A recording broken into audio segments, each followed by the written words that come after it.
ito yung mga test ng mga lalaking breeder. Tinatanggal ko kinukuha ko yung katas nila. Yan, para ito yung ihahalo ko sa Excel ng babae. Bali, yan pala yung kinukuha sa mga lalaking hito, kaya kailangan talaga mamatay sila, pinapatay talaga.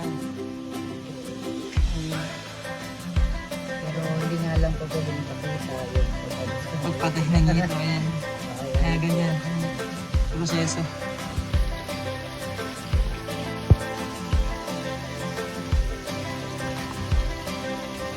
Yan, sa mga nagtatanong mga boss yan, yun yung pamamaraan kung paano nagkakaroon ng fingerlings.